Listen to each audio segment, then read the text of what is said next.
So welcome into the Rebel Report. My name is Michael Borky. Ole Miss gets, again, a dominating win, 63-7, the final score over Georgia State. And here is your post-game reaction. Glad you guys are here. If you're watching on YouTube, especially over at SuperTalk, don't forget to subscribe, like, comment, all that good stuff. Hit the notification bell and subscribe wherever you get your podcasts. If you are a first-timer, welcome.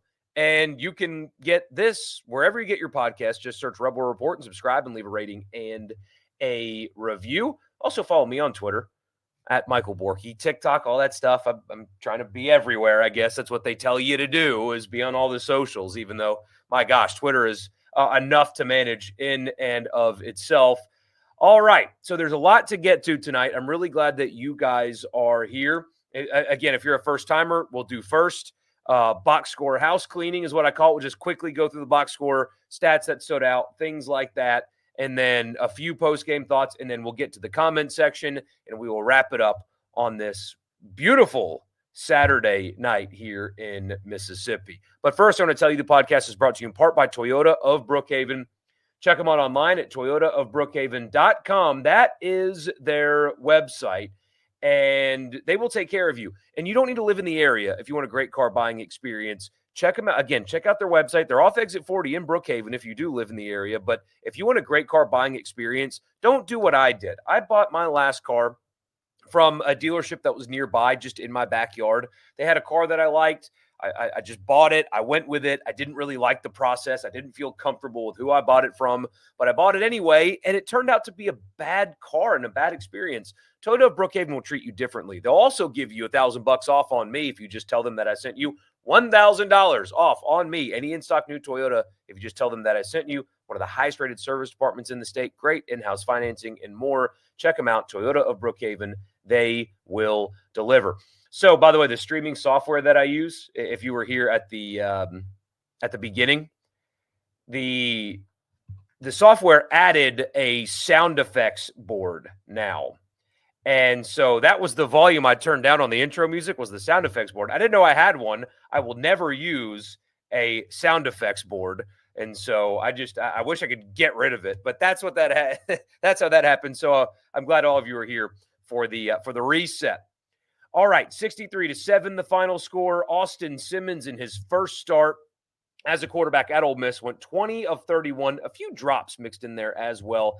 341, 3 touchdowns, 2 interceptions. And so I'll actually stop right there for a second. There was some overreaction, especially for that second interception that he threw. First one, totally not on him. Got hit while he was thrown. We'll get to the offensive line here in a little bit. Ball floats because he got hit. Not a bad decision, nothing like that. Just totally on line play. That was not him. Second interception, didn't see. Linebacker from the backside, red zone interception. Bad decision, made a mistake there. But flashed the talent even early when you could tell they're it kind of just took him a second to get going in this game. And I don't know what people expected. He was not perfect, and that's okay, but I do think he got better as the game went on. If you thought that this guy was going to throw 0 interceptions this season, you had another thing coming. That's why we talk so often this offseason about tempering expectations, especially early. He's a young quarterback making his first start. He made a mistake. That is going to happen. Guess what, guys? He's going to do it again this season as well. Maybe as early as next weekend. But I thought by and large for his first start, made a mistake, made a couple of mistakes. Actually, there's another ill-advised throw that ended up working out okay. But between it being his first start and early rough offensive line play, you saw everything that you needed to see to continue to be excited about the ceiling for Austin Simmons. He's extremely talented. He's young. That was his first start. It was not going to be perfect now. It's not going to be perfect moving forward either. But I did like a lot of what I saw. The arm talent is absolutely there. Showed off some athleticism as well. He'll be fine. It was his first start. He will be fine. There is nothing concerning about what you saw, really, like in the big picture. There's nothing truly concerning that you should not have expected to see tonight anyway from his first start. Ole Miss ran the football for 295 yards, just under 7 yards per carry. Kewan Lacey, 108 yards on 16 carries. That's 7 per. I really liked what I saw from Lacey. Him on last year's team makes the playoff. I liked his explosiveness, his balance. It was very difficult to get down. I would have liked to have seen Simmons check the ball down, especially to him a little bit more, because I do think he can be a weapon in the passing game as well. But I really liked, frankly, what I saw from all three of Ole Miss's running backs. Of course, Lacey being the feature back tonight with 16 carries. Diggs, who didn't play really until the fourth quarter, was the second leading carry getter at 7. He had 91 yards, by the way. Had a nice long run. It was good to see him after the ACL injury. They put the quote up on the broadcast about how it was the Ole Miss coaching staff that wanted him at his lowest point. That was a pretty cool little moment there for him. But yeah, had that 51-yard carry mixed in there, ran away from the Georgia State defense. I even liked a little bit of what you saw from Taylor. But Lacey is a dude. That is a guy that looked like what you were told he was during training camp, and really like what Ole Miss has at running back. So again, he had 108, Diggs 91.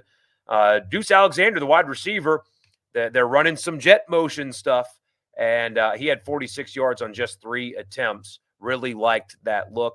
Simmons had 17, but that is sack-aided. I think Georgia State had, 1 sack for -6 yards, but Simmons showed off his legs a little bit. He's not going to be Dart. He's not going to try to run people over, but he can pull the ball down and run, and he showed you tonight that ability. Receiving it was Trey Wallace's night. 5 receptions, 130 yards, and a touchdown. You have got to feel like he is so free from that Penn State offense. Imagine how much better it was for him, how much better it felt for him to play in this offense as opposed to the one that he was suffering through last year. I did not expect him to look as explosive as he is. I knew he was a good receiver. He was good at Penn State despite the gross incompetence of that offense last year, but looked good returning punts, although fair catching at your own 1-yard line is one of the dumbest things that you can do on a football field. Other than that, though, returning kicks looked explosive, got open. Great ball and an over-the-shoulder catch as well from Simmons. He looks the part and very, very explosive. Daquan Wright had 4 catches for 78 yards and a touchdown. Caleb Odom had 4 catches and 57 yards. A couple of drops mixed in there as well, though. He was targeted 6 times, had 4 catches. I believe the other 2 were dropped. Dejon Stribling didn't make a major impact catching the ball tonight, but did have 55 yards on 3 receptions. Also on Lacey's long touchdown run, that 42-yard touchdown run, it is actually Stribling that is full speed deadline sprint, getting in front of Lacey to have that final block that gets him in the end zone. So even though he didn't put up a bunch of yards tonight, you saw his impact on the game. Winston Watkins had a couple of catches for 33 yards. Deuce Alexander had a couple. Caden Lee, the quietest night for the receivers that caught the football tonight. 2 catches, just 13 yards. But I really liked the balance of what they did offensively. And I did like, especially early in the second half, a lot of quick game. They were struggling a little bit on the offensive line, and they did a lot of things to get the ball out fast. Again, that jet motion we've talked about, little underneath stuff to help alleviate some of the pressure that Georgia State was able to get on the offensive line. Again, more on that here in a little bit. On the flip side, Ole Miss held Georgia State to just 69 yards passing on 12 of 25. 42 of those 69 yards came on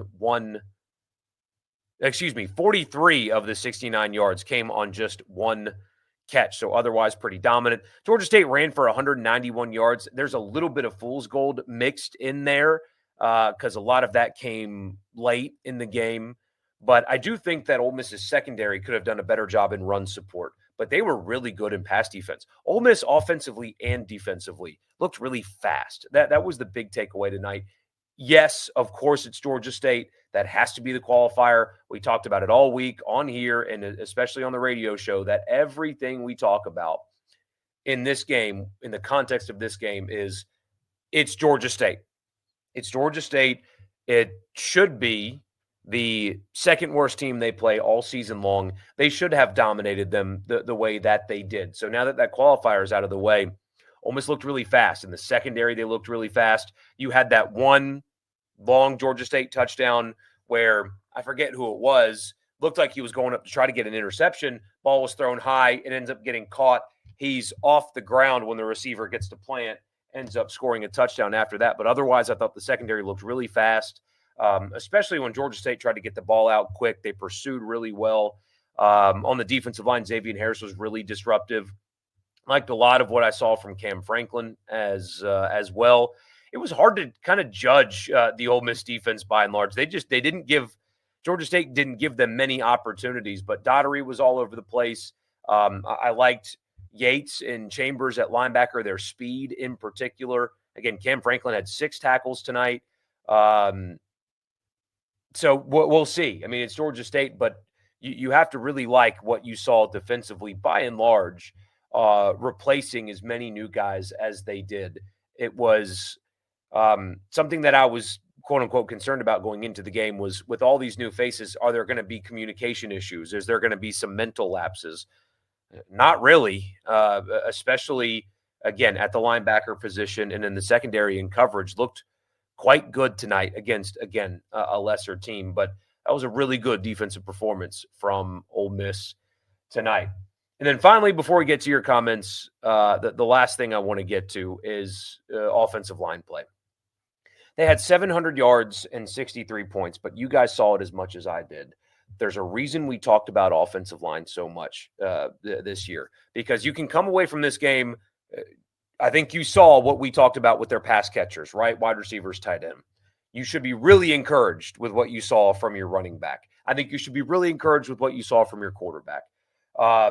Defensive line, you should be really encouraged with what you saw. Linebackers, you should be really encouraged with what you saw. Played a lot of guys in the secondary. They looked fast. They defended the pass really well. You should like what you saw there. The only thing that you come away from this game not pleased with is offensive line play. And I know the qualifiers. I know that they were banged up during camp, and as a result, they haven't played together a whole lot. I understand that. Continuity is important on the offensive line. And, you know, if you don't practice all training camp, then it can lead to struggling in the first game. However, I saw guys that have played a lot of football, again, either at Ole Miss or in the SEC, lose one-on-ones. Like Austin Simmons was pressured too much, especially early in this game, and eventually it got better. But if you can watch what they looked like on the offensive line against Georgia State and continue to, it's going to be fine. No big deal. Whatever. They just haven't played together a whole lot. It's going to be fine. We have different viewpoints, and that's okay. That's okay. But there's a reason that we talked about it so much going into this game. It was a major concern. They didn't address it well enough.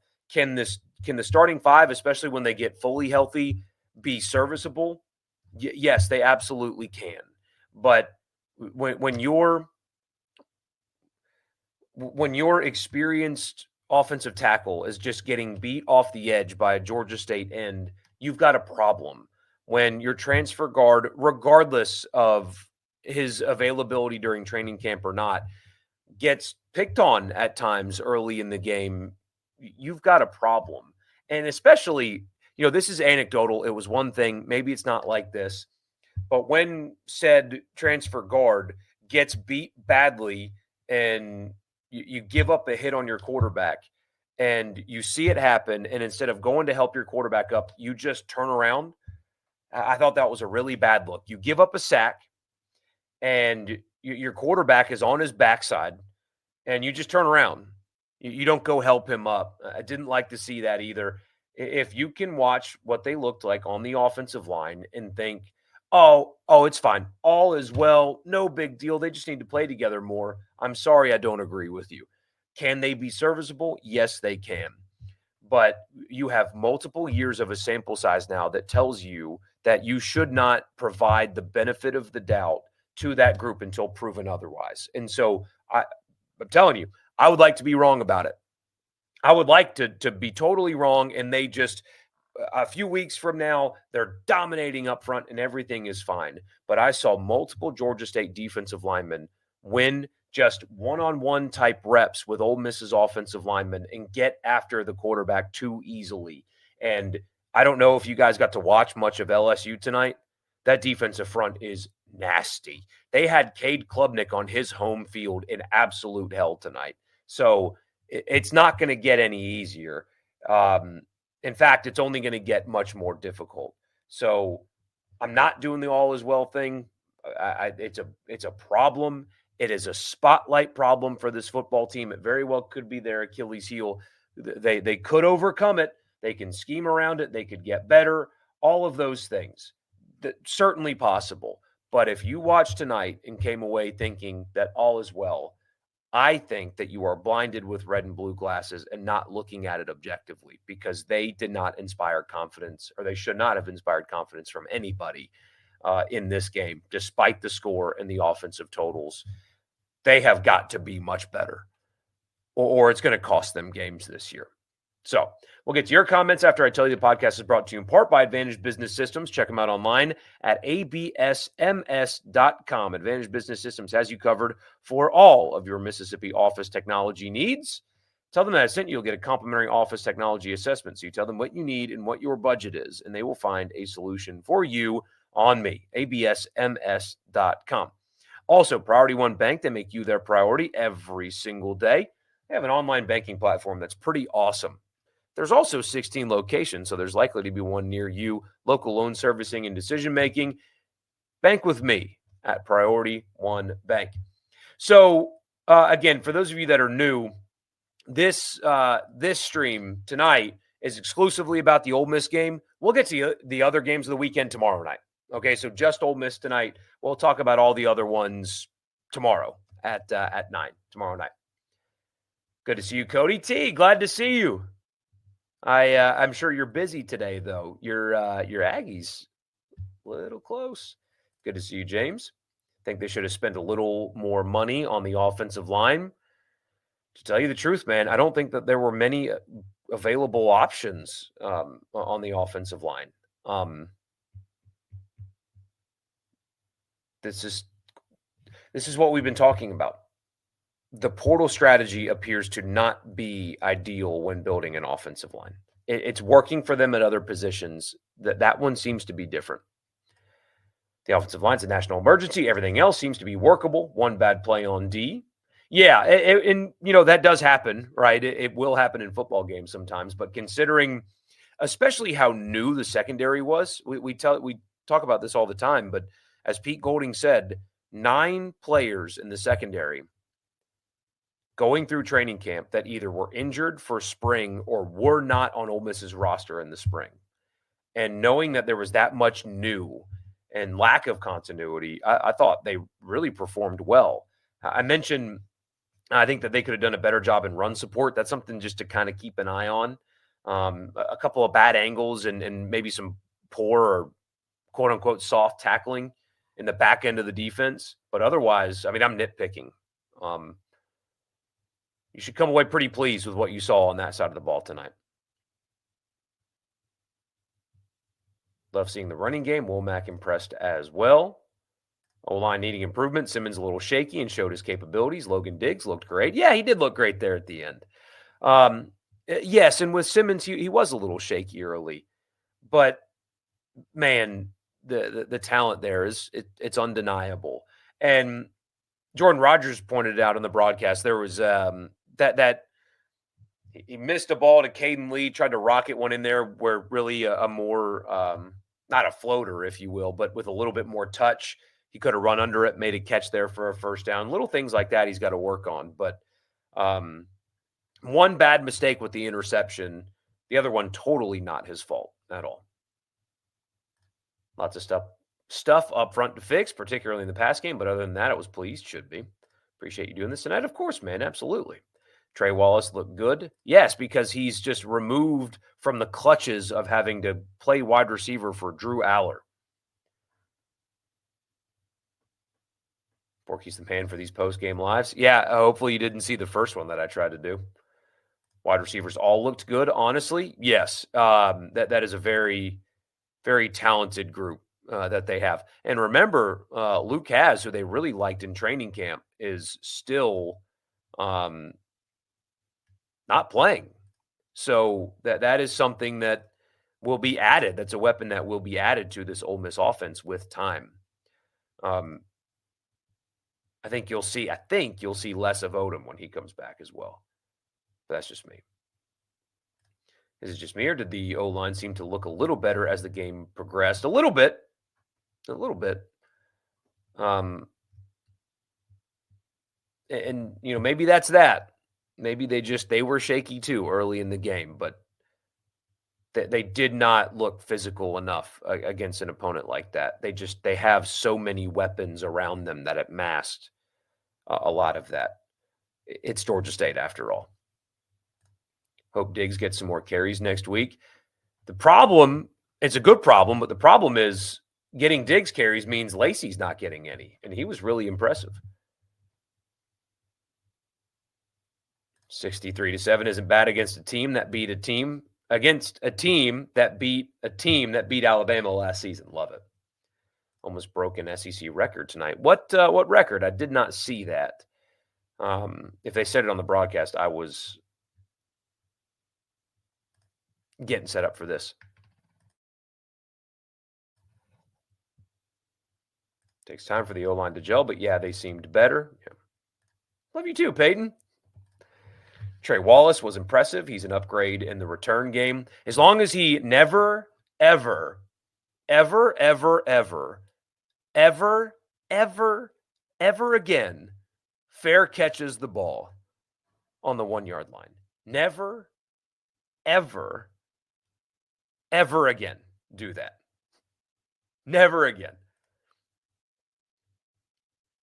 Oh, there's the record. First team in SEC history to start 3 consecutive seasons with 60-plus points. The line blocking was bad, had runners making plays because of talent difference. Yep. Loving Austin Kewan and Harrison. Trey Wallace. D hasn't missed a beat. So I will say this. I will caution that line of thinking a little bit. They are not last year's defense yet. They're not. Still quite good. Still very impressive. They looked fast. I liked a lot of what I saw. But I liked a lot of what I saw from the Ole Miss defense. But there does need to be some brakes pumped about not missing a beat from last year. There is still some questions on the defensive line.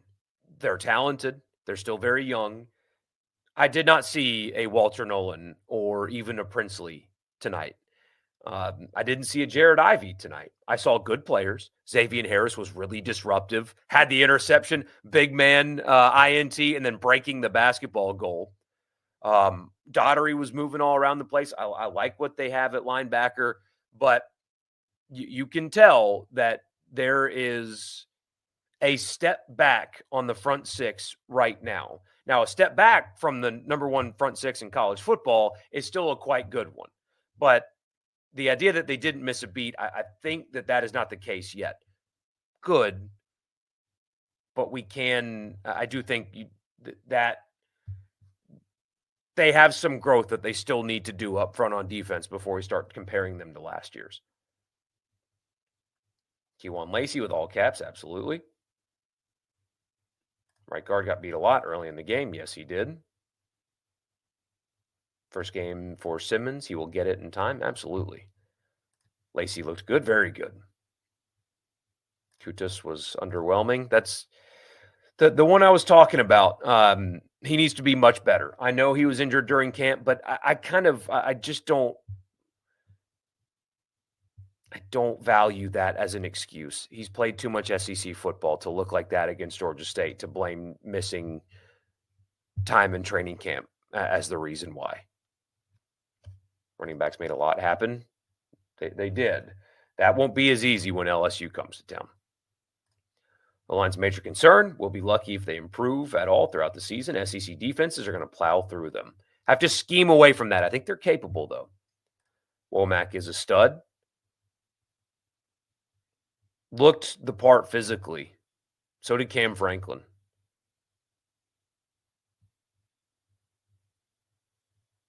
Defense looked really fast as a whole. Yes, that was the thing that stood out. Again, it's Georgia State, but they flew around. Especially, I keep mentioning it, the linebacker position at Ole Miss is really, really fast right now. That was the most impressive thing to me tonight because they're replacing so much, right? You still have Daugherty there, and Daugherty had a good night, and he was impressive, but you already know what you got there. It was the other guys that Chambers, Yates, that you kind of needed to know what you have there.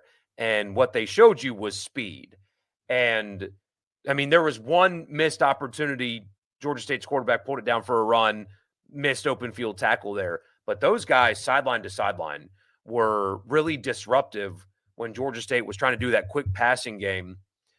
Ole Miss's linebackers were really good in pursuit in space. And so to me, that is the biggest takeaway tonight on defense was your replacement linebackers for the outgoing Chris Paul are two guys largely that took the majority of the snaps tonight that moved really well sideline to sideline. And remember, both of them are coming up a level. One was in the FCS last year. The other one was in the Sun Belt. And athletically, they looked really good tonight. So that is a huge takeaway. We'll see what they do against better competition, but the speed at the linebacker position is really encouraging for Ole Miss after tonight.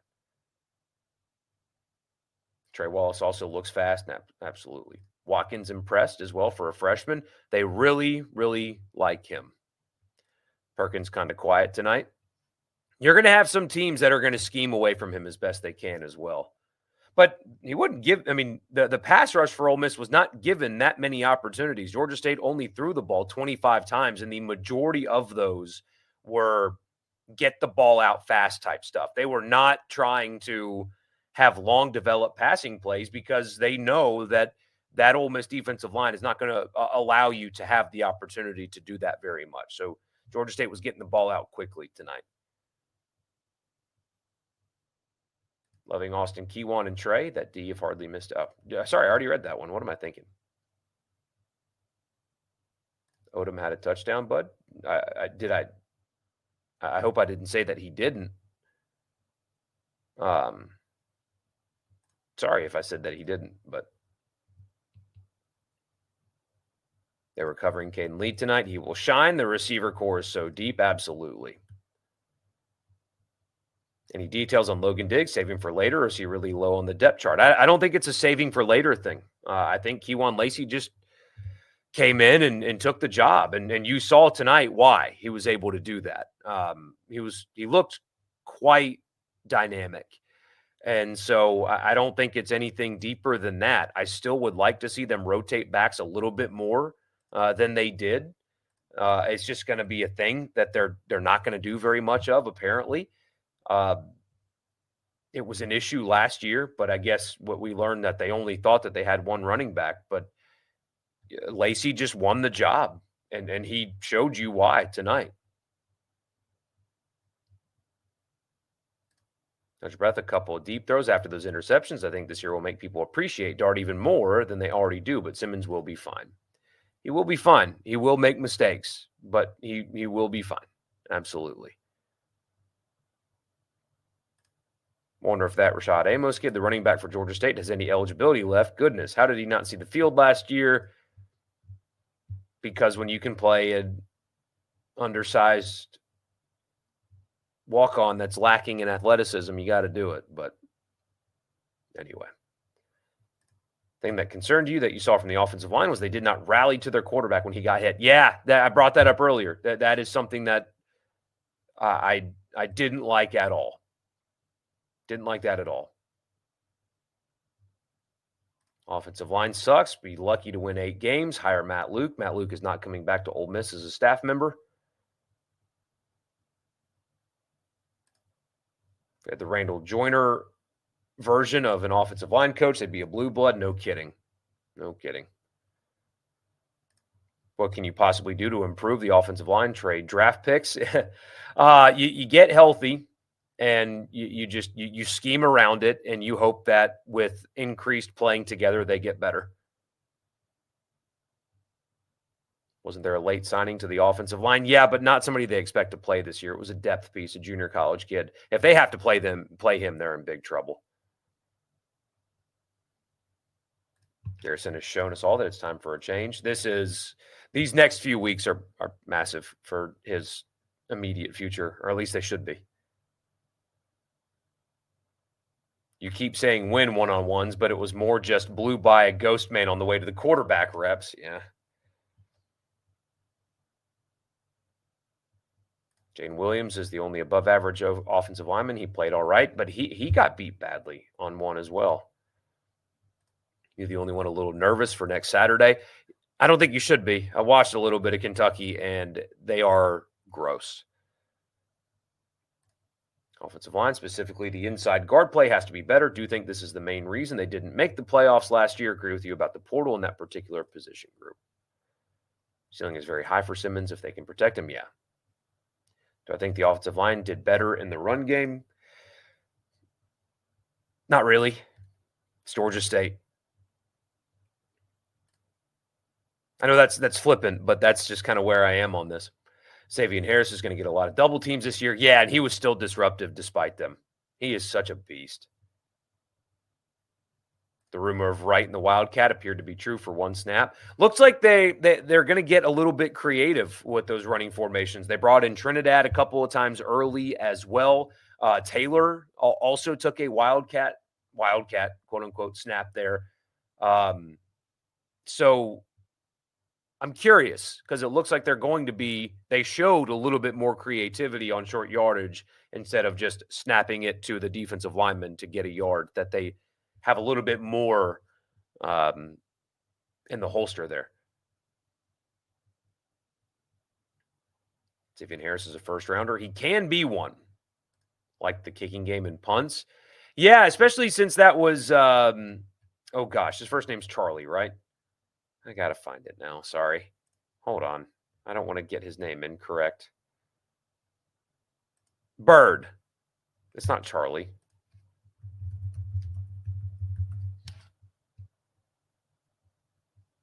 Oscar Bird. That first one that got called back was a boomer, too. An absolute boot. So, yeah. The defense's weakness will be the quick game, elite offensive line, and a bruising running back. I don't know if I agree about the quick game part of it. I think the secondary, at least tonight, again, it's Georgia State, was well read and well defended by Ole Miss. Watching the games, what should the spread be at Kentucky? Ole Miss minus 6.5. Too much or not enough? I think not enough. Comparing any defense to last year's defense is going to have you disappointed. I agree with that. Wide receivers look fast, too, given it was Georgia State all around. I think for sure defensive line needs improvement on tackling consistency, third down defense, discipline on extended drives, forcing more turnovers, and depth. Yeah, they missed a few tackles, a couple sack opportunities as well, and they'll get there. They showed the talent, though. They absolutely showed the talent. Kutas looked lost. Pre-gaming with a 12-pack is the only excuse. I doubt he did that.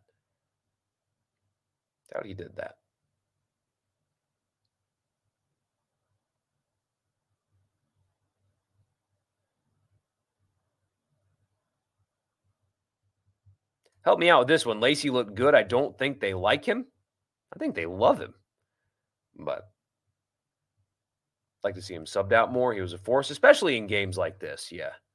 But, I mean, we say that, and he had 16 carries. It's not like an insane amount. Can Ole Miss get to the screen game and quick passes to play around the blocking issues? They can. Jordan Rodgers talked about that tonight. And despite our talking about it ad nauseum last year, and, I know we don't know ball, but John Gruden questioned the Ole Miss offense, and then Jordan Rodgers again was like, hey, there's a way to alleviate pressure, get the ball out fast, and Ole Miss, sure enough, in the second half did some of that. I think Ole Miss got the better end of the deal, not playing USC tonight. They needed this game first. Yeah, they did. I'm still bummed that we're not talking about that. Really bummed, but oh well. Ole Miss gets a 63-7 win over Georgia State, and here we go. Off to SEC play already and Lexington. What has to happen for Kentucky? What do we need to look for? Offensive line play. We're going to talk about that all week. We're going to talk about that all week long. I don't think that Kentucky has anybody defensively that is going to be able to cover these Ole Miss weapons. And that'll be the case most of the year. LSU's defense looked really good tonight, but I think that'll be the case most of the year. So can you protect enough to let Simmons cook? And if you can, you're going to win a lot of games. If you can't, Tulane can beat you because they looked really good today. But good night, 1-0 for Ole Miss, 700 yards of offense. Hard to complain, especially when they cover that spread as well. Lane Kiffin loves to do that, especially in season openers. So we'll be back tomorrow night at 9 o'clock to just kind of talk about the weekend, and I'll see you guys then. Appreciate you being here, and I'll talk to you on the next one.